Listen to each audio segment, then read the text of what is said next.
Kapag napuno na itong lalagyan ng barya, gagastusin ko lang ba? O gagawin kong oportunidad? Kung nag-iipon ka pa rin sa alkansya, piggy bank o basta simpleng lalagyan ng barya at pera, hindi naman mali yan. Pero may tanong nga ako sa'yo, hanggang kailan ka lang mag-iipon kung sa huli, mauubos din naman?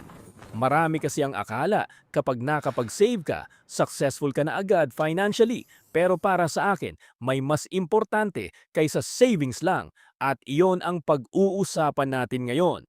Paano gawing investment ang savings? May ikukwento ako sa inyo. Totoong nangyari ito sa akin. At sana may mapulot kayong aral. 5 years na akong nag-iipon sa alkansya. Alam nyo, yung pakiramdam na excited ka, nabuksan kasi feeling mo malaki na. Nung binuksan ko alkansya ko, may total akong 6,800 piso. Siyempre, masaya ako noon, pakiramdam ko may napalayong matagal kong pag-iipon. Pero, eto na, yung 5,000 piso, nilagay ko sa wallet ko. At alam nyo ba kung anong nangyari? Hindi ko namalayan. Naubos na pala. Napunta lang sa pagkain, luho, online shopping, kung ano-anong gusto ko bilhin para sa sarili ko. Walang masama doon, pero ang masagit isipin, 1 taon kong inipon, ilang araw lang nawala. Doon ko na-realize, marami sa atin nang iipon pero napupunta lang sa wala. Pero hindi doon nagtapos ang story. May natira pa akong 1,800 piso. At dahil mahilig ako sa relo at may konti akong alam tungkol dito, may nakita akong binibentang Citizen Aqualand. Tinanong ko ang seller, magkano po ito?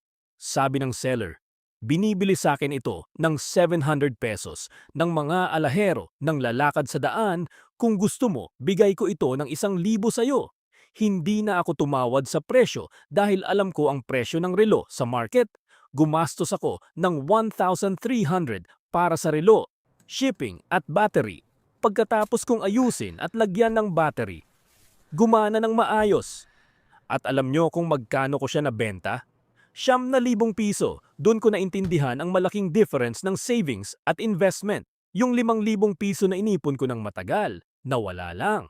Pero yung 1,300 piso na ginamit ko ng tama, lumago. At hindi doon natapos. Yung 9,000 piso na kinita ko, hindi ko rin ginasto sa luho. Bumili ako ng desktop computer.